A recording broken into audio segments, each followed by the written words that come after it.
Programme में आपको खुशामदीद कहते हैं। मैं असदुल्ला खान हूं। पिछले 2 हफ्ते में हमने PIA और स्टील मिल्स जैसे इदारों की निजकारी की बात की है।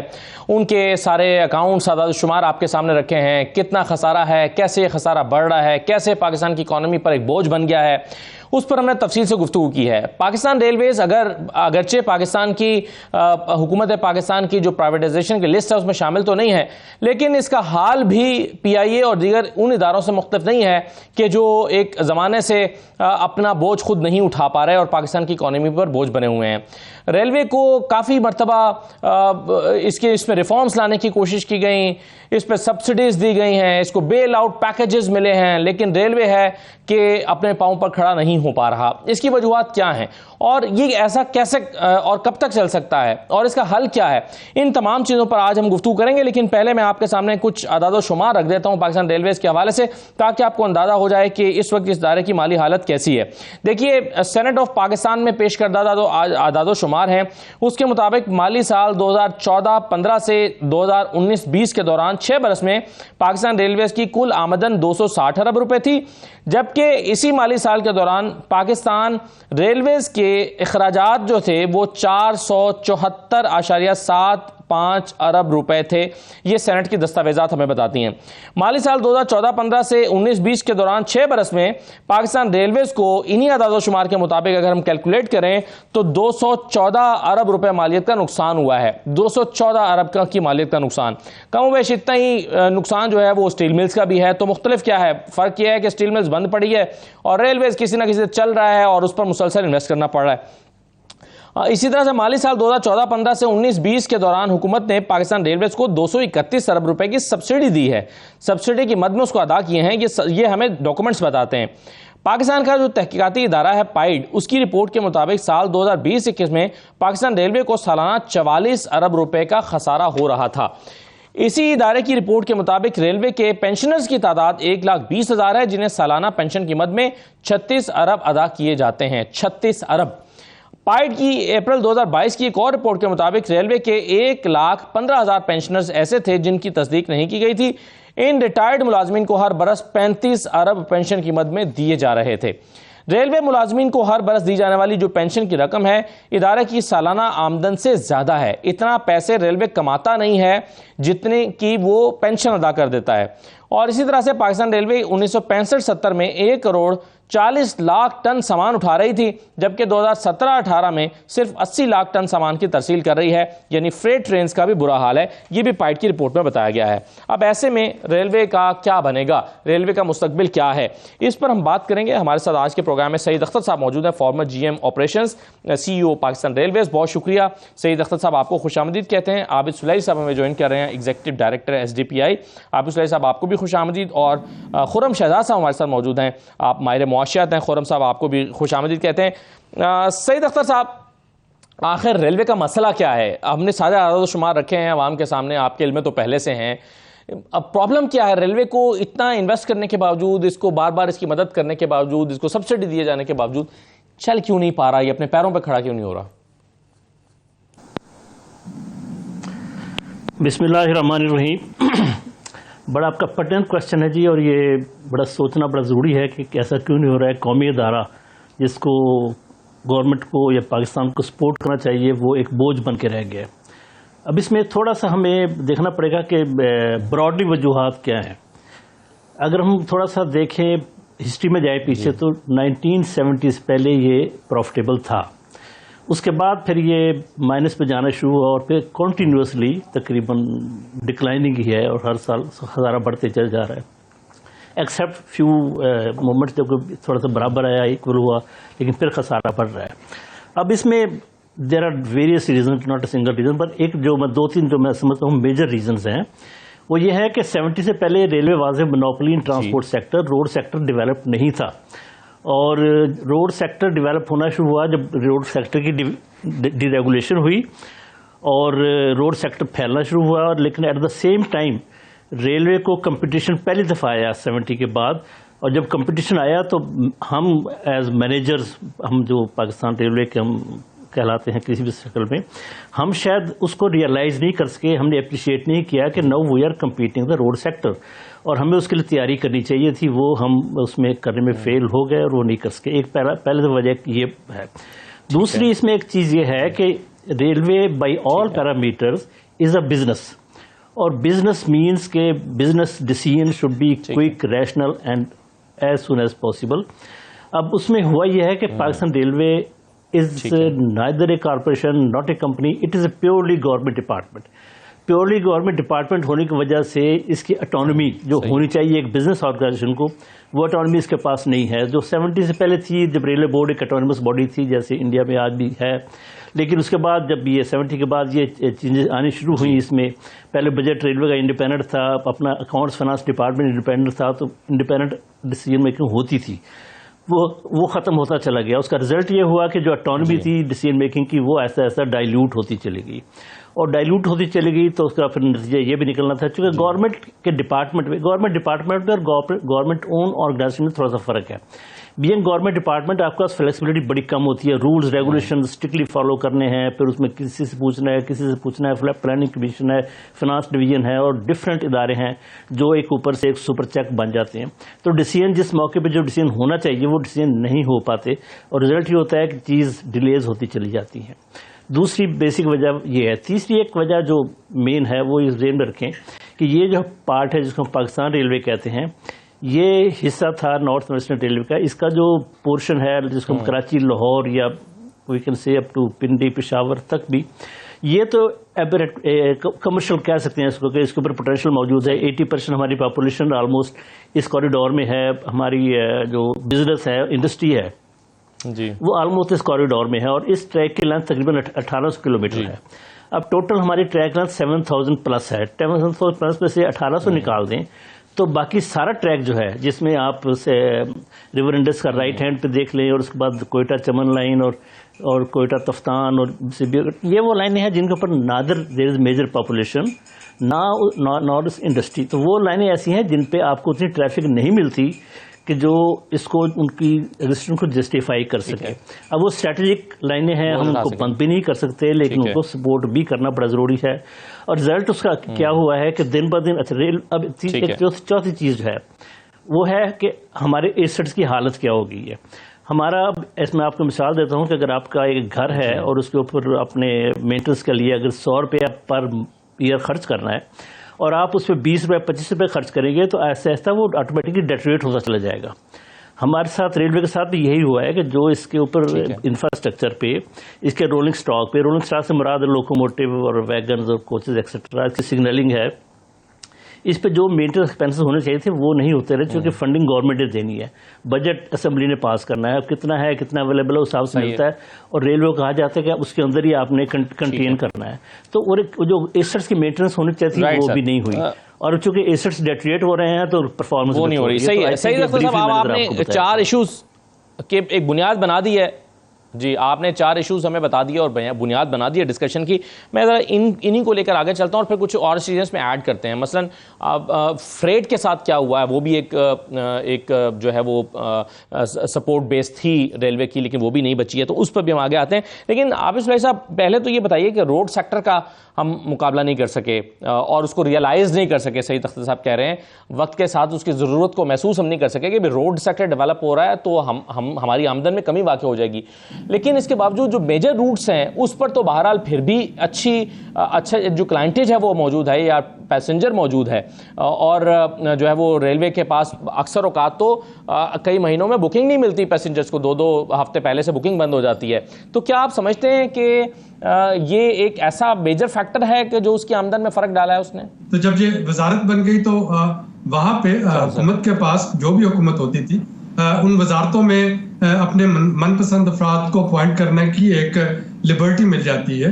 और हमने देखा कि PIA हो, रेलवे हो, स्टील मिल्स हो, तो यहाँ पे लोअर वेजेस से लेके जो आपकी हाईएस्ट पोजीशंस है, ये सारी की सारी मुख्तलिफ जो सियासी नवासियात का एक जरिया जो है वो बनी रही।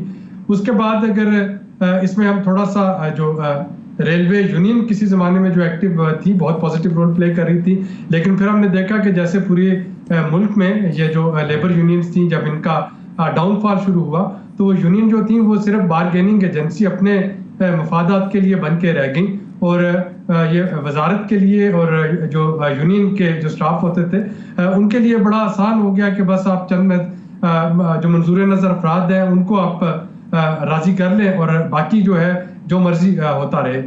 और ये एक हमारे डिके का सवाल का एक जरिया बना। अब रेलवे जो थी वो रोड का मुकाबला तभी कर सकती है, यानी पूरी दुनिया में देखें, अगर आप वेस्ट में जाते हैं तो लोग अंडरग्राउंड में या रेलवे में सफर करना क्यों पसंद करते हैं, क्योंकि उसकी रिलायबिलिटी होती है कि आप लंदन से मैनचेस्टर जाना चाह रहे हैं तो आपको पता है कि बाय रोड आपके 4.5-5 घंटे लग सकते हैं, ट्रेन जो है वो ठीक 3 घंटे में आपको पहुंचा देगी, और अगर उसका 9:01 का टाइम है तो 9:01 पे वो चलेगी और ठीक 12:01 पे आपको मैनचेस्टर पहुंचा देगी। और आप ये भी देखें कि रेलवे जो है बाहर दुनिया में रेलवे टिकट जो है वो अमूमन आपके बाय रोड ट्रेवल से महंगा होता है अगर आप उसको एडवांस में ना खरीदे। इसकी रिलायबिलिटी और इसकी जो इफेक्टिवनेस की वजह से है।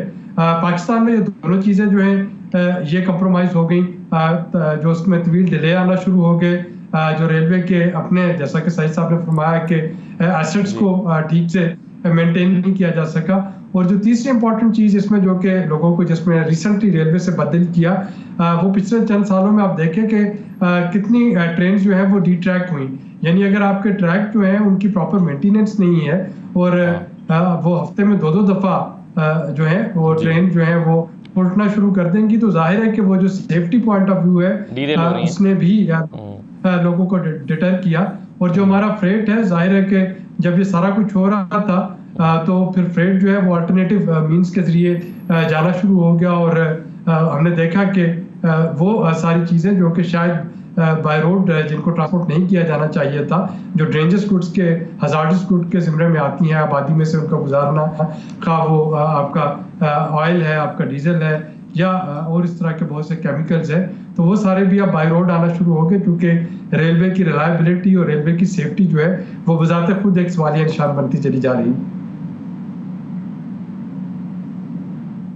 जी बिल्कुल सही है, लेकिन आपने बड़ा अहम सवाल उठाया है कि क्या ये जो वजारत के तहत काम करना या हुकूमत के तहत एक इदारे का काम करना, खुर्रम शहजाद साहब, आपके ख्याल में सरकार के तहत रेलवेज़ को चलाया जाना चाहिए, और क्या सरकार के तहत इसको प्रॉफिटेबल बनाया जा सकता है या इसको भी प्राइवेटाइजेशन की लिस्ट में डालना चाहिए?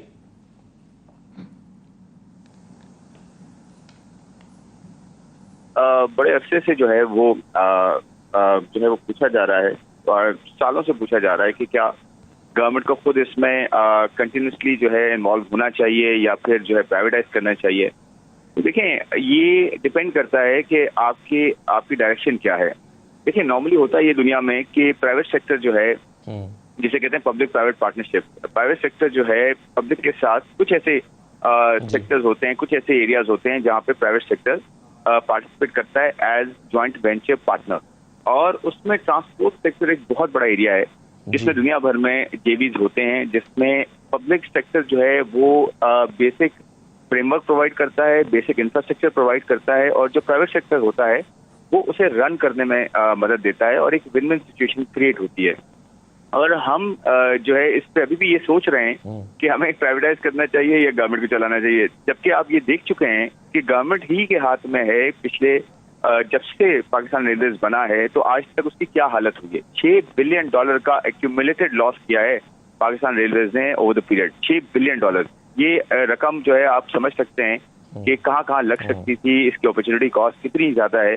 एक जगह आप पैसा झोंकते रहें और उसको ठीक ना करें, और उसकी जगह पे आप दूसरी जो अहम एरियाज हैं, हेल्थ है, एजुकेशन है, फूड सिक्योरिटी है और दूसरे इन्वेस्टमेंट के एरियाज हैं, वहां पे आप कॉम्प्रोमाइज करते रहें। तो देखिए, इसमें दो राय नहीं है। इसमें ये हो सकता है कि अगर आप कंप्लीटली जो है प्राइवेटाइज ना भी कर सकें, लेकिन एटलीस्ट प्राइवेट सेक्टर को लाकर, इसमें हुआ भी है, कुछ ट्रेन जो हैं वो प्राइवेट सेक्टर को दी गई हैं, लेकिन कंप्लीट एक होता है जीवी जो पूरा एक कंप्लीट होता है जिसमें प्राइवेट सेक्टर आके रन करे, उसे जो है वो प्रॉफिटेबल बनाए और एक रीजनेबल जो है वो प्रॉफिट जो है वो कमाए, जिसमें आम आदमी का भी फायदा, उसे कॉम्पिटिशन मिले और उसकी वजह से उसकी प्राइसेस नीचे जाएं और प्राइवेट सेक्टर उसको बेहतर तरीके से चल सके। एक और एंगल इसका ये है, हमारे कुलीग भी में कोई बात कर रहे थे कि रियल स्टेट इसके पास बहुत बड़ी अट्रैक्शन रियल स्टेट है।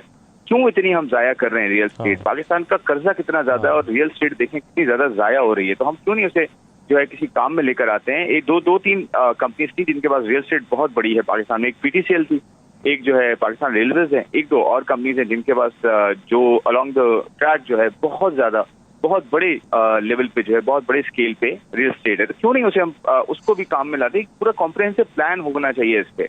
रेलवेज बिल्कुल उस तरह नहीं है कि बस आप जो है किसी भी गवर्नमेंट कंपनी को आपने उठाया और आपने कहा जी इन्वेस्टर आ गया और ले जाए।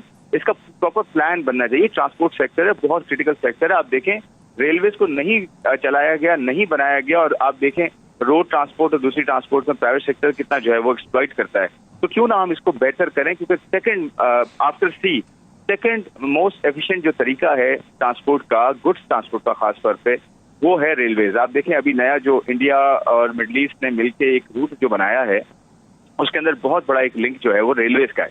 तो रेलवे तो बहुत एक वाइटल लिंक है कंट्री के पूरे रीजन में, कंट्री के पूरे शहरों में एक वाइटल लिंक है। इसे तो बहुत बेहतर होना चाहिए था। आज तो मेट्रोज आ गई हैं, मेट्रोज के अलावा जो है इंटरसिटी जो है बड़ी जो है ट्रेन आ गई हैं, फास्टेस्ट ट्रेन आ गई हैं दुनिया में। हम कहाँ बैठे हैं? आप देखें नेक्स्ट डोर दुबई देख लें, यूएई देख लें, आप नेक्स्ट डोर इंडिया देख लें, आप देखें उनके सिस्टम्स कितने बेहतर हो गए। वही सिस्टम है ना जो अंग्रेज ने दिया था हमें, हमारे पास भी वही था, उनके पास भी वही था। उन्होंने बेहतर कर लिया, हमने जो है खराब कर दिया। तो ये डिपेंड करता है कि हमारी प्लानिंग क्या है, हम कैसे उसको आगे लेके चलते हैं। तो बहरहाल में बहुत कुछ हो सकता है, बहुत अच्छा काम हो सकता है रेलवे पे। बिल्कुल सही है। अब दो तीन चीज़ें जो यहाँ पर उठाई गई हैं, आबिद सुलही साहब ने भी जिक्र किया, आपने भी किया, मैं सईद अख्तर साहब के सामने रखता हूँ। सईद साहब, एक तो ये प्राइवेट ट्रेन्स का तजर्बा किया गया, आपके ख्याल में ये कामयाब रहा? कितना इसने कंट्रीब्यूट किया और इस हद तक क्या कंट्रीब्यूट कर पाया कि वो रेलवेज़ के मसाइल को हल करने में कोई किरदार अदा कर पाता, या ये तजर्बा कामयाब नहीं हुआ? देखिए, पहली बात तो हम ये समझ लें कि प्राइवेट सेक्टर है क्या और प्राइवेट ट्रेन क्या है। सिंपली किसी को कॉन्ट्रैक्ट दे देना कि जी वो टिकटें बेच ले और बंदे बिठा ले रेलवे के किरायों पे, ये प्राइवेट सेक्टर नहीं है। प्राइवेट सेक्टर का एक तजर्बा किया गया था 2014 में। एक कॉन्ट्रैक्ट हुआ था दो कंपनियों के साथ, जिनमें एग्रीमेंट ये था कि they will bring their own locomotives, they will bring their own wagons, freight wagons, और रेलवे का इंफ्रास्ट्रक्चर इस्तेमाल करने के लिए वो रेलवे को एक ट्रैक एक्सेस चार्ज देंगे। Actually that is a private sector कि आप जो इंफ्रास्ट्रक्चर है, जैसे कि पहले फरमाया कि गवर्नमेंट इंफ्रास्ट्रक्चर प्रोवाइड करे, सिर्फ जो ट्रेन ऑपरेशन है या जो मूवमेंट है वो प्राइवेट सेक्टर को दे दें। हमारे सामने बड़ी वाज़ेह मिसाल है मोटरवेज की। मोटरवेज में इंफ्रास्ट्रक्चर कौन देता है? गवर्नमेंट देती है। ऑपरेटर्स कौन है? सारे प्राइवेट हैं, एक्सेस देते हैं और वो अपना गाड़ियाँ चलाते हैं। अब वो 2014 में जो एग्रीमेंट हुआ, अनफॉर्चुनेटली आज तक वो एग्रीमेंट मैच्योर नहीं। उसका एक है जिस तरह ना रेजिस्टेंस टू चेंज वो वर्क करता है, और उसको ओवरकम करने के लिए ऊपर बड़ी स्ट्रॉन्ग पॉलिटिकल विल चाहिए। क्योंकि एक रेजिस्टेंस आती है एम्प्लॉयज की तरफ से आती है, और वो होता है फियर ऑफ अननोन, क्या जी अगर ये हो जाएगा तो पता नहीं हमारा क्या बनेगा, हम कहाँ जाएंगे, हम कैसे जाएंगे। उसको उन इश्यूज को एड्रेस करना बड़ा ज़रूरी है। ये जो आपने बताया ना कि तजर्बा किया गया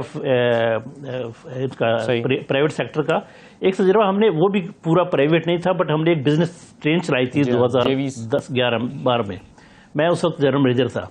वो बड़ी सी चली, वो बड़ी कामयाब हुई, पर नवा क्योंकि नया चीज़ थी तो इशूज़ आ जाते हैं। आप नई एक मार्केट डेवलप कर रहे होते हैं ना, तो इश्यूज आएंगे। अब बजाय इसके कि हम ये उसको बंद ही कर दें और वापस चले जाए कि ये कामयाब नहीं है, हमें इश्यूज को एड्रेस करके और उनको मॉडिफाई करके आगे चलना चाहिए था। अनफॉर्चुनेटली एक माइंड सेट है बीइंग ए गवर्नमेंट डिपार्टमेंट तमाम लोगों का कि प्राइवेट सेक्टर आएगा तो पता नहीं हमारा क्या बनेगा और हर चीज़ ख़राब हो जाएगी और हर चीज़ खाई जाएगी। ऐसा नहीं होता, और हमें इस पे एक जिस तरह कंसिस्टेंट पॉलिसी बनानी चाहिए। उसको जब तक पॉलिसी नहीं बनेगी, जब तक गवर्नमेंट फर्मली पॉलिटिकल विल के साथ इसको आगे लेके नहीं चलेगी। एक बात ये समझ लें कि कंप्लीट प्राइवेटाइजेशन रेलवे की शायद पॉसिबल नहीं है। इंफ्रास्ट्रक्चर में पर्टिकुलरली प्राइवेटाइज करना एक्सट्रीमली डिफिकल्ट, और अक्सर मुल्कों ने नहीं किया। आमतौर पर जो चीज़ प्राइवेटाइज हुई है वो या ट्रेन प्राइवेट हुई है या प्राइवेट पब्लिक प्राइवेट पार्टनरशिप का जिक्र किया। That is one way of doing the things. अब वो अगर जब तक पॉलिसी नहीं बनेगी, वो नहीं होगा और उसकी इम्प्लीमेंटेशन वॉच नहीं की जाएगी, इम्प्लीमेंट नहीं किया जाएगा फोर्सफुली, तो चीज़ें चलेंगी नहीं आगे। सही है, मगर इसमें आबिद सुलही साहब, हुकूमतों की रिलक्टेंस क्या होती है? अगर आप प्राइवेट सेक्टर्स को ज़्यादा इन्वाइट करें और ट्रेनें उनको चलाने दें, इंफ्रास्ट्रक्चर आप दें और प्राइवेट ट्रेनें चलाएं, कुछ तजर्बे हुए भी हैं, तो इसमें आपके ख्याल में कुछ रिलक्टेंस रहती है हुकूमत की? देखिए, अगर पाकिस्तान के कॉन्टेक्स्ट में देखें तो कोई भी वजारत जब खत्म करेंगे तो पहले तो आपको एक वजीर जो है कैबिनेट से वो माइनस करना होगा, फिर हो सकता है एक स्टेट मिनिस्टर जो है वो माइनस करना पड़ेगा, फिर एक फेडरल सेक्रेटरी जो है वो माइनस करना होगा, फिर कुछ एडिशनल सेक्रेटरी और जॉइंट सेक्रेटरी जो है वो माइनस करना होंगे। उसके बाद वो सारा जो एक आपका प्लेटफॉर्म है यहाँ पे के लोगों को एम्प्लॉय किया जा सकता है, वो हुकूमत के हाथ से निकल जाएगा। उसके बाद अगर आपको कोई किसी को वीआईपी ट्रीटमेंट देना है, वीआईपी प्रोटोकॉल देना है, तो वो माइनस हो जाएगा। तो ये सारी वो चीज़ें हैं जो कि एक स्टेटस को का जरिया बनती हैं, और प्लस जो इसमें मुख्तलिफ कॉन्ट्रैक्ट्स जो हैं वो दिए जाते हैं, वो खाने से लेके कि वो स्टेशन पे किसके पास स्टॉल्स होंगे, ट्रेन के अंदर खाने का कॉन्ट्रैक्ट किसके पास होगा, मेंटेनेंस का कॉन्ट्रैक्ट किसके पास होगा, सामान की जो वहाँ पे पोर्टर्स हैं उनका कॉन्ट्रैक्ट किसके पास होगा। तो ये जाहिर है कि 10,000 चीज़ें हैं जो कि कोई भी जो एक सियासी सेटअप होता है या गैर सियासी भी हो, उसमें हुकूमत की ये टेम्पटेशन होती है कि सारा कुछ उनके हाथ में रहे एटलीस्ट। और मैं ज़रूरी नहीं कि उसमें कोई बदनीयती का आंसर शामिल हो, उसमें जो इम्पोर्टेंट चीज़ है कि वो एक डिस्क्रिप्शन जो है वो हुकूमत अपने पास रखना चाह रही होती है कि वो इन्फ्लुएंस कर सके, किसी को अब्लाइज कर सके, किसी को पिनलाइज कर सके।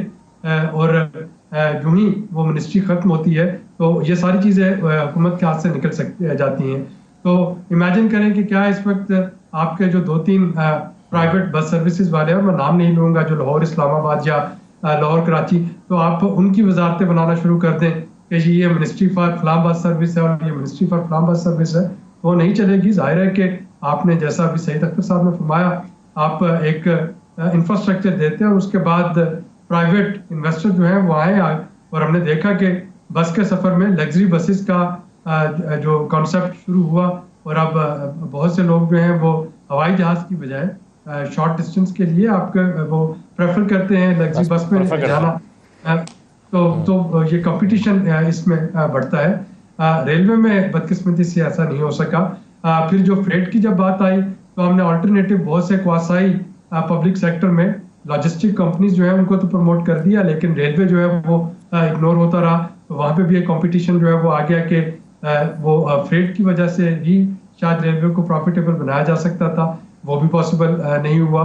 तो ये एक से ज़्यादा फैक्टर्स हैं और एक से ज़्यादा स्टेक होल्डर्स हैं जिनके अपने अपने इंटरेस्ट, और मैं दोबारा दोहराता हूँ कि ज़रूरी नहीं कि वो वेस्टेड इंटरेस्ट ही हो, लेकिन जो भी उनके अपने अपने इंटरेस्ट हैं उसकी वजह से रेलवे बतदरीज ज़वाल पजीर होता चला गया। सही है, चलिए बिल्कुल ठीक है सर। इस पे एक खुर्रम शहजाद साहब आप अपनी राय ज़रा दे दीजिएगा, फिर मैं ब्रेक पर जाता हूँ और फिर ये फ्रेट ट्रेन्स और बाकी चीज़ें उस पर भी हम वापस आके बात करेंगे। लेकिन आपके ख्याल में सर हम अगर खुर्रम साहब इसके हम कंपटीशन की बात कर रहे हैं कि इसका मुकाबला है रोड के साथ या बसों के साथ, हवाई जहाज़ के साथ, लोग किरायों का भी कंपैरिजन करते हैं, इसकी रिलायबिलिटी का भी करते हैं, लोग ये देखते हैं कि हादसात हो रहे हैं, लोग खौफ का शिकार भी होते हैं। तो अब ये मसला एक कॉम्प्लिकेटेड सी चीज़ है, इसको शुरू कहाँ से करेंगे अगर हमें ठीक करना है तो? या पहले इसको पैसे देंगे अगेन और इसके अंदर इन्वेस्ट करेंगे, इनका इंफ्रास्ट्रक्चर ठीक करेंगे, और इन्वेस्ट करने के लिए क्या हुकूमत के पास पैसे हैं, हुकूमत की अपनी जेब खाली पड़ी है, ये शुरू कैसे करना पड़ेगा? देखिए, दो मेरे ख्याल में एरियाज हैं जहाँ से जो है शुरुआत बेहतरी के लिए हो सकती है। वैसे तो बहुत सारे काम हो सकते हैं, लेकिन दो ऐसे एरियाज हैं जो कि इसको जो है इतनी सपोर्ट दे सकते हैं कि अपने पैरों पे दोबारा से खड़ा हो।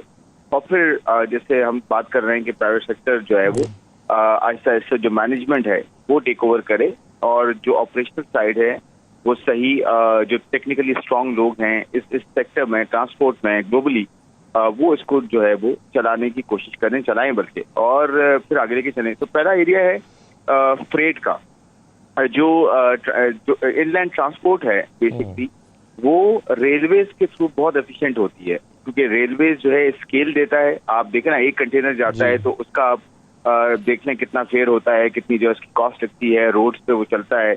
और कंपेयर टू एक कंटेनर, अगर आप एक पूरी रेलवे की एक पूरी ट्रेन जो है अगर चलाएं तो उसमें कितनी एक गो में आप कितना सामान लेके जा सकते हैं, बहुत कॉस्ट एफिशिएंट हो सकता है। तो ये हुआ है हमारे यहाँ, रहा है इस तरह से। अनफॉर्चुनेटली ऐसा हुआ है पास्ट में कि एक वजीर जिसका ट्रांसपोर्ट का बिजनेस है, रोड ट्रांसपोर्ट का, उसे रेलवे का वजीर बना दिया आपने, तो वो अपना बिजनेस संभालेगा या रेलवे को ठीक करेगा? अपने ही खिलाफ क्यों कोई काम करेगा वो?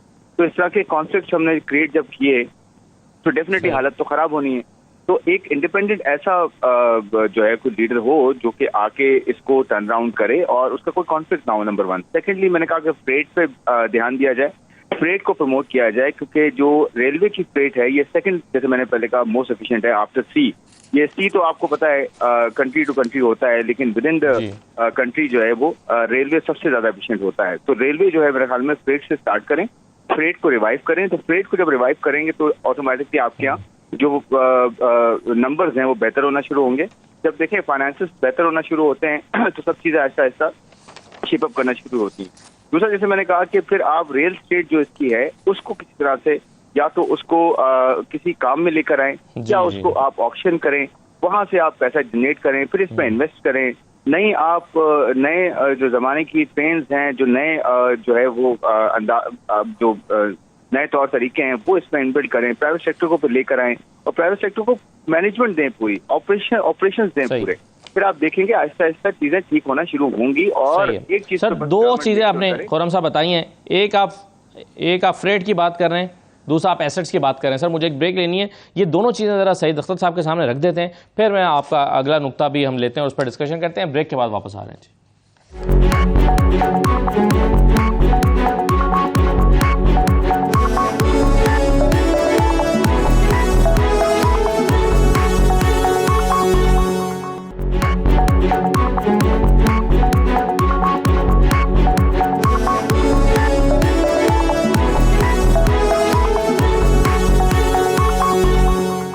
दोबारा आपको खुशामद कहते हैं। रेलवेज पे हम बात कर रहे हैं। सईद अख्तर साहब, दो चीज़ें अभी खुर्रम शहजाद साहब ने कही हैं। एक वो कह रहे हैं कि अगर रेलवे को ठीक करना है तो दो जगहों से शुरू कर सकते हैं। एक फ्रेट ट्रेन्स का। अब फ्रेट ट्रेन्स का मसला क्या हुआ, रेलवेज 1965 और 70 के आदादोशुमार अगर हम देखें तो 1,40,00,000 टन ये सामान उठा रही थी। अब ये 2017-18 के जो फिगर्स हैं उसमें ये घट के रह गया 80 लाख टन सामान, आधा। ये एक तो ये क्यों हुआ कि फ्रेट के ऊपर क्यों फ़र्क पड़ा है, इसकी कैपेसिटी रेलवेज़ की क्यों कम हुई है, और क्या ये पोटेंशियल है कि अगर हम फ्रेट को रिवाइव करें वहाँ से काम शुरू कर सकते हैं? और दूसरा क्या, जो इसके एसेट्स हैं, जो ज़मीनें हैं, उसकी ऑक्शन या उसको बेचना या उसको इस्तेमाल में लाना, इसका कोई हल है? जी मैं अर्ज़ करता हूँ। देखिए, पहली बात तो ये है, जो मैंने शुरू में कहा था कि ये तो इसमें तो दो राय नहीं है कि freight should be number 1। Freight he earner होगा जो हमें फ़ायदा पहुंचाएगा। पैसेंजर सेक्टर आम तौर पे उस तरह प्रॉफिटेबल नहीं होता जिस तरह फ्रेट प्रॉफिटेबल होता है, there is no doubt about it. इसमें जो दूसरी बात जो वर्ष की ना कि पहले इतना था और अब इतना है, उसको मैं थोड़ा सा और क्लैरिफाई कर दूं कि एक ज़माने में हम 60-70% freight of the total freight transport sector उठाते थे। अब शायद हम 2 या 3% उठा रहे हैं, तो हम तो बहुत गिर चुके हैं उस लिहाज से, वो तो कोई कंपैरिजन रह नहीं गया। ठीक है ना, लेकिन ये चीज़ अपनी जगह पे है। लेकिन फिर वो बात है कि how to start with it, जैसे क्वेश्चन किया ना, शुरू कैसे करें। रेलवे तो मौजूद है, हर चीज़ चल रही है, पर नहीं चल रही, हकीकत है। और जैसे मैंने कहा था कि हमारी सबसे बड़ी खराबी मेरे ज़ाती ख्याल में, हम गवर्नमेंट डिपार्टमेंट हैं, हम एक है गवर्नमेंट डिपार्टमेंट होना, एक है गवर्नमेंट ओन्ड ऑर्गेनाइजेशन होना, दोनों में बड़ा फ़र्क है। National highway authority is a government department but not a department, it is an authority. Railway is A department, ये जो पूरे ब्यूरोक्रेसी के रूल्स रेगुलेशंस हैं वो सारे इस पे अप्लाई हो जाते हैं और डिसीजन मेकिंग जो होनी चाहिए वो नहीं होती। तो मेरे ख्याल में जो सबसे नंबर 1 स्टेप है वो ये है कि रेलवे को रिस्ट्रक्चर करें, आप इसको कन्वर्ट करें। मेरा अपने एक प्रपोजल कह लें, ये सजेशन है कि जो इंफ्रास्ट्रक्चर है उसकी तो एक अथॉरिटी बना दें, just like national highway authority, national railway authority, और इसको ऑटोनॉमी दे दें। और इसके ऊपर जो आप मैनेजर्स लगाएं वो लगाएं जो अहल हों, जो काम जानते हों और जो उनकी क्रेडिबिलिटी हो, नंबर 1। नंबर 2 है कि पैसेंजर और फ्रेट, इन दोनों सेक्टर्स को आप कंपनी बना दें, और कंपनी बना के बेशक गवर्नमेंट ओन कंपनी रहें वो, और उनको प्राइवेट सेक्टर को दे दें, और फिर प्राइवेट सेक्टर को इनवाइट करें कि वो भी आए और ट्रेनें चलाएं। बेशक हम अपनी गवर्नमेंट अपनी ट्रेनें भी चलाए, प्राइवेट सेक्टर को भी चलाने दें। Let the competition be created. जब कंपटीशन क्रिएट होगा तो ऑटोमेटिकली बेहतरी आनी शुरू हो जाएगी, उसके बगैर नहीं होगी। और ये मतलब this is just a start, otherwise इसकी डिटेल में बहुत जा सकते हैं हम आगे। ये जस्ट ब्रीफली मैं बता रहा हूँ आपको कि ये चीज़ें होनी बड़ी ज़रूरी है। ऑटोनॉमी दें लोगों को फैसला करने की। और एसेट्स ज़मीनों की बात जो है सर, अच्छा दूसरी बात जो वो अब मैं करने लगा हूँ, दूसरी बात ये एसेट्स वाली बात है। ये बात ठीक है कि बड़े एसेट्स बड़े रेलवे के पास, लेकिन इसमें एक बड़ा सीरियस डिस्प्यूट चलता रहा है और मुझे नहीं मालूम कि अभी तक भी सेटल हुआ कि नहीं हुआ। प्रोविंशियल गवर्नमेंट्स ये कहती हैं कि ये ज़मीन रेलवे की नहीं है, ये ज़मीन पंजाब प्रोविंशियल गवर्नमेंट्स की है और रेलवे को दी गई है फॉर रनिंग द रेलवे। अगर रेलवे उस पर अपनी ट्रेन नहीं चलाना चाहती और उनके पास ज़मीन फालतू है तो वो उसको सूमो को वापस करें, वो इसके ऊपर कमर्शियल एक्टिविटी नहीं कर सकते। ये कोर्ट केसेस भी हुए हैं, सुप्रीम कोर्ट से भी गए हैं, लेकिन अनफॉर्चुनेटली ये हुआ नहीं। छोटे मोटे रेलवे करती रहती है, जैसे होता है ना ऑन ए मास के लिए काम हो। जापान में बड़ा अच्छा काम हुआ है जिस डायरेक्शन में, उस तरह से हो, वो अनफॉर्चुनेटली नहीं हो सका अभी तक। सही है जी। आबिद सुलैरी साहब, सर ये अब एक तो ये डिस्प्यूट है, क्या सूबे और वफाक बैठ के डिस्प्यूट ख़त्म नहीं कर सकता कि ये ज़मीनें हैं किसकी, वफाक की हैं या सूबों की है? और ये पड़े पड़े तो कुछ भी नहीं कर रही हैं, इसको ज़ाहिर है इस्तेमाल में लाया जा सकता है, वो किसी ना किसी को फ़ायदा दे सकती हैं। इवन अगर वो रेलवे की मिल्कियत में भी हैं तो रेलवे भी उसको यूटिलाइज़ करके रेलवे को चलाने के लिए एक सोर्स ऑफ फंडिंग बना सकता है। और जब भी हम किसी इदारे की प्राइवेटाइजेशन की बात करें, PIA की बात करें या स्टील मिल की बात करें, तो उसके एसेट्स पर सवाल उठ जाता है। PIA के जी ये रूजवेल्ट होटल है, उसके एसेट्स हैं, उसका क्या होगा? तो ये एसेट्स या ज़मीनें जो है रेलवे की, ये प्रॉब्लम है या प्रॉब्लम का सलूशन हो सकती हैं? देखिए, इसको प्रॉब्लम का सलूशन बनाया जा सकता है। अल्टीमेटली तो ये स्टेट ऑफ पाकिस्तान की ज़मीनें हैं और उसके बाद फिर इस पर फेडरल या प्रोविंशियल जो भी है वो बाद में इसका सवाल उठता है। जो रेलवे को पिछले एक दहाई में प्राइवेटाइज करने की जो एक दफ़ा बात हुई और नहीं किया गया, तो जाहिर है कि उसमें ML2 को भी हमें टच करना चाहिए कि वो जो था आपका रेलवे के जो चाइना के साथ मुआहदे कि क्या वो होंगे और कौन सी गेज होगी, वाइडर गेज होगी, कितना उससे लोन मिलेगा, उस लोन की शराइत क्या होंगी, उसकी कॉस्ट क्या आएगी, फिर उसकी कॉस्ट को रिवाइज भी करवाया गया और उससे रिवाइज कास्ट में भी इसको स्टार्ट नहीं किया गया। तो एक तो वो भी इसका एक, जब आप जिक्सा पजल में सारे टुकड़े लगाते हैं तो वो पहलू भी आता है कि इसको ये कोशिश भी की गई थी कि शायद चाइनीज इन्वेस्टमेंट के जरिए रेलवे जो है उसको रिवाइव करवाया जा सके और वो भी नहीं हो पाई। अब इसकी जो ज़मीनों की बात है तो उसको तो मेरा ख्याल है कि जिस तरीके से इस वक्त सिंगल विंडो ऑपरेशन का जो है दौर चल निकला, SIFC की अगर आप बात देखते हैं तो वहाँ पे भी एक single window operation investor facilitation के लिए बना दी गई है। तो इसको कुछ इसी तरह का कोई आप जो है फोरम उसमें या CCI है, काउंसिल ऑफ कॉमन इंटरेस्ट है, वहाँ पे भी सूबे और वफाक मौजूद है। तो वहाँ पे इसको वंस फॉर ऑल डिसाइड कर लिया जाना चाहिए कि ये ज़मीनें जो है इनका क्या करना है, बजाय इसके कि वो डिस्प्यूट का शिकार रहें या वो आप उसको किसी मकसद में ना ला सकें। रेलवे की ओवरऑलिंग के लिए हमें मिनिस्ट्री या डिपार्टमेंट चाहिए होगा इंफ्रास्ट्रक्चर को मेंटेन करने के लिए, जिसका काम वही हो जो कि सिविल एविएशन का काम है कि आपका वो रनवे को देखे या आपके एयरपोर्ट्स को देखे। लेकिन उसके बाद हमें ये रेलवे को PIA नहीं बनने देना चाहिए। वहाँ पे आप प्राइवेट सेक्टर को इन्वाइट करें, वो अपने लोकोमोटिव लेके आए, वो अपने फेयर लेके आए और उसको चलाने की कोशिश करें। जो फ्रेट है, फ्रेट को हमें देखने की ज़रूरत है कि उसको किस तरीके से दोबारा अट्रैक्टिव बनाया जा सकता है और कौन से वेस्टेड इंटरेस्ट हैं जो कि ट्रांसपोर्टेशन सेक्टर में जो जिनकी वजह से रेलवे जो है वो काम नहीं कर सकी फ्रेट में, तो उसको बढ़ाने की ज़रूरत है।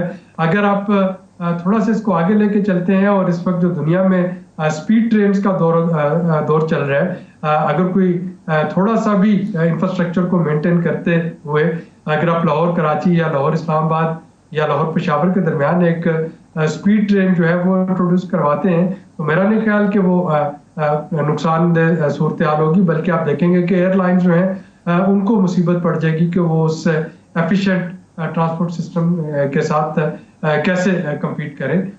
इसमें बहुत ज़्यादा पोटेंशियल है पब्लिक प्राइवेट पार्टनरशिप में भी और प्राइवेट ओन इनिशिएटिव्स के जरिए भी, बशर्त ये है कि इसकी जो रेगुलेशन और इसकी जो मॉनिटरिंग है, वो इंफ्रास्ट्रक्चर है, मेंटेनेंस वो ठीक कर ली जाए और इसमें से वो जो सरप्लस है एम्प्लॉयज़ का हम देखें या डेड एसेट्स को देखें, और उनको निकालें और जो इस पर पोटेंशियल एसेट्स हैं उनको हम प्रॉफिटेबल बनाने की कोशिश करें।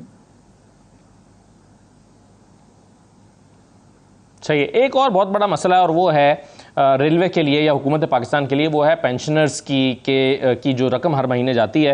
ये 36 अरब रुपए सालाना जो हैं वो बनते हैं, सालाना 36 अरब रुपए। और ज़ाहिर है माहाना बुनियादों पर ये तनख्वाह, ये पेंशन जो है अदा की जाती है। ये एक बहुत बड़ा बर्डन है रेलवे के ऊपर या हुकूमत पाकिस्तान के ख़जाने के ऊपर।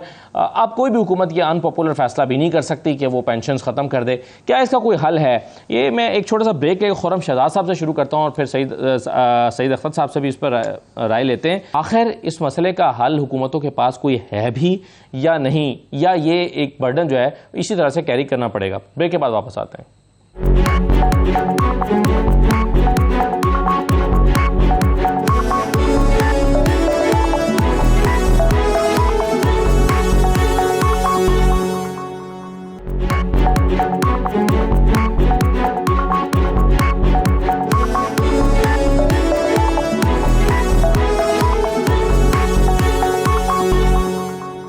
ब्रेक के बाद दोबारा खुशामदीद कहते हैं। खुर्रम शहजाद साहब, इतने पैसे तो रेलवे कमाती नहीं है जितनी वो पेंशनर्स को अदा कर देती है। 36 अरब रुपए सालाना बनता है जो पेंशन की मद में जा रहा है।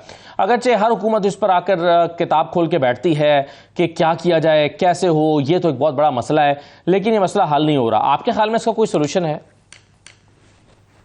अच्छा देखिए, पेंशन का जो प्रॉब्लम है ये सिर्फ रेलवे के साथ नहीं है, ये तो कंट्री वाइड है। ये तो हमारे बजट का बहुत बड़ा एक प्रॉब्लम है और हमारी पूरी पब्लिक सेक्टर एंटिटीज हो गई या ब्यूरोक्रेसी हो गई, सिविलियन गवर्नमेंट पूरी या मिलिट्री गवर्नमेंट, सब all across the board, military and civilian, ये इनका भी प्रॉब्लम है, प्लस एसओई ये भी सब इनका इशू है। तो ये तो फेडरल गवर्नमेंट को ये सोचना है कि इसके ऊपर एक कॉम्प्रिहेंसिव प्लान बनाना है, क्योंकि एक टिकिंग बॉम्ब है पेंशन का, जिसमें आप पेंशन में कंट्रीब्यूशन नहीं करते बल्कि आप वन साइडेड जो है वो उसमें ऐड करते रहते हैं। और ये पेंशन जो है वो आपको पता है कि ना सिर्फ ये जो रिसीवर है वो डिजर्व करता है या नहीं करता है या कौन है उसके पीछे, ये भी अभी बहुत बड़ा प्रॉब्लम होता जा रहा है, क्योंकि जिस तरह से वक्त गुजरता गया है फैमिलीज जो है डिफरेंट जनरेशन की आती गई हैं और वो पेंशन जो है वो रिसीव करती गई हैं। तो ये तो बहुत बड़ा रिफॉर्म है जो कि गवर्नमेंट को सोचना है। कोई भी गवर्नमेंट आती है, पॉलिटिकल गवर्नमेंट अब नेक्स्ट इलेक्शंस के बाद जो आती है, उसको प्रायोरिटी पे सोचना है। जिस तरह से हम एनर्जी की बात करते हैं, जिस तरह से हम पब्लिक सेक्टर एंटिटीज की बात करते हैं, जिस तरह से हम और सिविल ब्यूरोक्रेसी हो गई या और हम दूसरे रिफॉर्म्स की बात करते हैं, प्रोविंशियल और फेडरल गवर्नमेंट के आपस में जो है बहुत सारी चीजें हैं जो एडजस्ट होनी है, जिसमें डिफेंस और डेट की भी हम बात करते हैं, जिसमें हम लोकल गवर्नमेंट की बात करते हैं, ये उस लेवल का रिफॉर्म है। तो मेरे ख्याल में पेंशन तो 1 ट्रिलियन रुपया से ज्यादा हम पेंशन हर साल तकरीबन दे रहे हैं। उसमें सिविल भी है, मिलिट्री भी है, उसमें और दूसरे जो है एरियाज भी हैं जिसमें पेंशन बहुत ज्यादा जो है उनको ठीक करना है, यानी कि कॉन्ट्रीब्यूटरी बनाना है। ये केपी की गवर्नमेंट ने मेरे ख्याल में पिछली गवर्नमेंट में केपी की जो गवर्नमेंट थी उसने कुछ काम किया था, जो पेंशन थी उनको रिफॉर्म उसमें कुछ लेकर आया और उसके अंदर कॉन्ट्रीब्यूटरी उसको बनाया, यानी कि दोनों एंड से कॉन्ट्रीब्यूशन हो और एक सर्टेन लेवल पे उसका जो है कॉन्ट्रीब्यूशन हो, ताकि जो है गवर्नमेंट के ऊपर बर्डन है और फिर उसके जो कॉन्ट्रीब्यूशन है उसको इन्वेस्ट करके इतना रिटर्न भी जमा करना है कि जो एम्प्लॉई जो रिटायर होता है उसके बाद जो अगले 20 साल 30 साल हो वो इन्वेस्टमेंट उसके उस वक्त भी काम आती रहे। ये दोनों तरह से एक विन विन है, बल्कि इसमें एम्प्लॉय का ज्यादा फायदा है जी। मेरे ख्याल में ये कंट्रीब्यूशन का जो एंगल है ना, ये तो कंट्री वाइड करना है, ये तो फेडरल लेवल पे करना है, ये तो प्रोविंशियल लेवल पे भी करना है, ये सिर्फ रेलवेज का नहीं है। तो मेरे ख्याल में वहां रिफॉर्म होगा तो नेचुरली उसका एक इम्पैक्ट आएगा।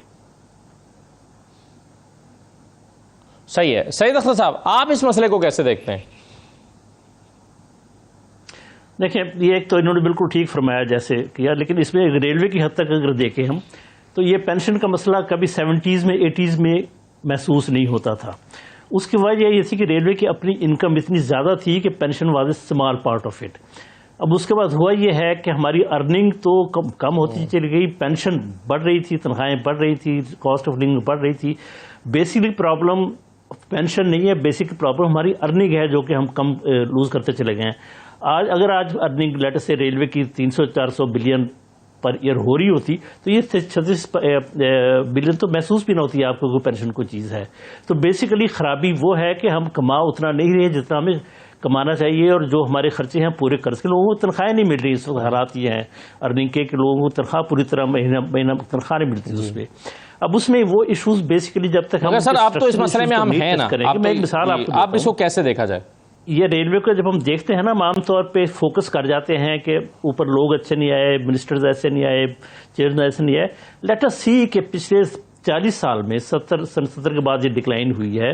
सारे मिनिस्टर बुरे नहीं थे, सारे मिनिस्टर चेयरमैन बुरे नहीं थे, सारे जीएम बुरे नहीं थे, अच्छे लोग भी आए हैं, पर मसला हल नहीं हुआ। इसका मतलब ये है कि बीमारी जो है वो इसमें नहीं है, बीमारी उसके स्ट्रक्चर में है।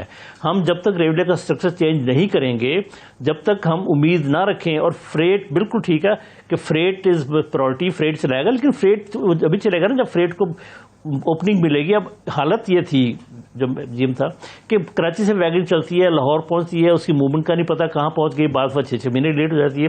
एक दफ़ा कस्टमर जब बुक करा बैठता था, दूसरी दफ़ा भाग जाता था, दोबारा वापस नहीं आता था। हमें परफॉर्मेंस अपनी ठीक करनी है, और गवर्नमेंट सेक्टर में अनफॉर्चुनेटली परफॉर्मेंस पैरामीटर्स इस तरह से नहीं देखे जाते जिस तरह देखे जाना चाहिए, और परवाज में एवल्यूशन उस तरह से नहीं होती जिस तरह होनी चाहिए थी उसमें। तो इसमें जो मैं अगेन फोकस बार बार कर रहा हूँ कि ये पेंशन वगैरह के मसले ऑटोमेटिकली खत्म हो जाएंगे अगर आप सफिशिएंट अर्निंग अपनी करनी शुरू कर दें, रेलवे के एक्शन चलाना शुरू कर दें, तो कोई मसला उस तरह से नहीं है। तो हमें तवज्जो देनी चाहिए कि हम इसकी स्ट्रक्चरल चेंजेस करें इसकी, और इसको इम्प्रूव करने की कोशिश करें उसमें। ठीक है, बिल्कुल सही है। अब फाइनली आबिद सुलैरी साहब, ये शॉर्ट कमेंट इस पर भी कर दीजिएगा, पेंशन वाले मामले पर भी। और दूसरा ये है कि रेलवे को रिफॉर्म करना पड़ेगा, इसको इसके का जो ऑपरेशंस है उसको प्राइवेट करना पड़ेगा, यानी ट्रेनों को प्राइवेट करना पड़ेगा। ये कहाँ से शुरू होगा रेलवे का? आखिर ये ऐसे तो नहीं चलाया जा सकता जैसे रेलवे चल रहा है। देखिए, जैसा खुरम में बिल्कुल दुरुस्त फरमाया, पेंशन जो है ये आइंदा आने वाले चंद सालों में आप देखेंगे कि ये एक एनर्जी सर्कुलर डेट से बड़ा मिनेस बन जाएगा। पिछले 75 सालों से जो पेंशन लोगों के साथ कमिट की जा रही है, ना तो वहीं कहीं पे इन्वेस्ट हो रही थी, ना उसका कोई पेंशन फंड था, ना कहीं पे कंट्रीब्यूशन थी।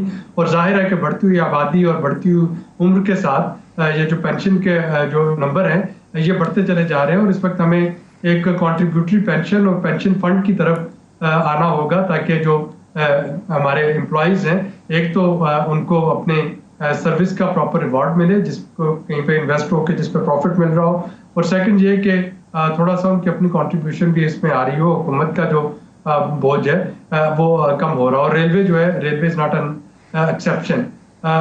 दोबारा मैं, और उसके बाद आपने इसका जो बताया इसकी रिफॉर्म्स का, तो जाहिर है कि सबसे पहले तो मेरा ख्याल में कि इसका इंफ्रास्ट्रक्चर ठीक करना जो है, यानी जो इसकी रेलवे लाइंस हैं उनकी मेंटेनेंस, उस पर श्योरिटी होना कि लाइन जो है वो वाकई इस काबिल है कि उस पर एक स्पीड वाला जो लोकोमोटिव है वो चल सकता है, कोई मॉडर्न लोकोमोटिव उस पर चल सकते हैं। तो प्राइवेट सेक्टर तो तभी उसमें आएगा, इवन अगर आप उसको लोकोमोटिव लाने का भी कह रहे होंगे तो तभी आएगा अगर उसको ये पता है कि जी ये आपके पास जो रेलवे का इंफ्रास्ट्रक्चर है ये रिलायबल है। मोटरवे बनी है, मोटरवेज बनी पाकिस्तान में, तो आपने देखा कि लग्जरी कोचेज आना शुरू हुई। अगर आपकी वही 1980 वाली सड़कें होती तो कौन उस पर 1 करोड़ रुपए की बस जो है वो लाके चला रहा होता? तो जाहिर है कि वो नहीं चलनी थी। तो अब आपको थोड़ा सा इस पे देखना होगा कि आप पहले इंफ्रास्ट्रक्चर जो है वो बेहतर बनाएं, और उसके बाद इसको प्राइवेटाइज करने की कोशिश करें, पब्लिक प्राइवेट पार्टनरशिप में इसको चलाएं। ठीक, सही है। बहुत शुक्रिया आबिद सुलैरी साहब। सईद अख्तर साहब, आपका बहुत शुक्रिया प्रोग्राम में शिरकत करने, और खुरम शहजाद साहब हमारे साथ मौजूद थे। रेलवेज को बहरहाल रिफॉर्म्स की ज़रूरत है। रेलवेज़ के जिस तरह से ये चल रहा है इस तरह से इसको नहीं चलाया जा सकता, ये तो बात तय है। फिर इसके अंदर पोटेंशियल मौजूद है, फ्रेट में पोटेंशियल मौजूद है, इसके पास एसेट्स हैं, इसको बेहतर किया जा सकता है जेवीज़ के ज़रिए, प्राइवेट पब्लिक पार्टनरशिप के ज़रिए, लेकिन विल दरकार है। देखिए इस के बारे में हुकूमतें किस तरह से सोचती हैं, मौजूदा हुकूमत, निगरान हुकूमत इसके बारे में क्या प्लान करती है, और आने वाली हुकूमतें इसको किस तरह से प्लान करती हैं। लेकिन बहरहाल रेलवे को पाकिस्तान की लायबिलिटी की बजाय पाकिस्तान की मईशत में मददगार साबित होना चाहिए, और इसी के लिए प्लानिंग होनी चाहिए। इजाज़त दीजिए, अल्लाह हाफ़िज़।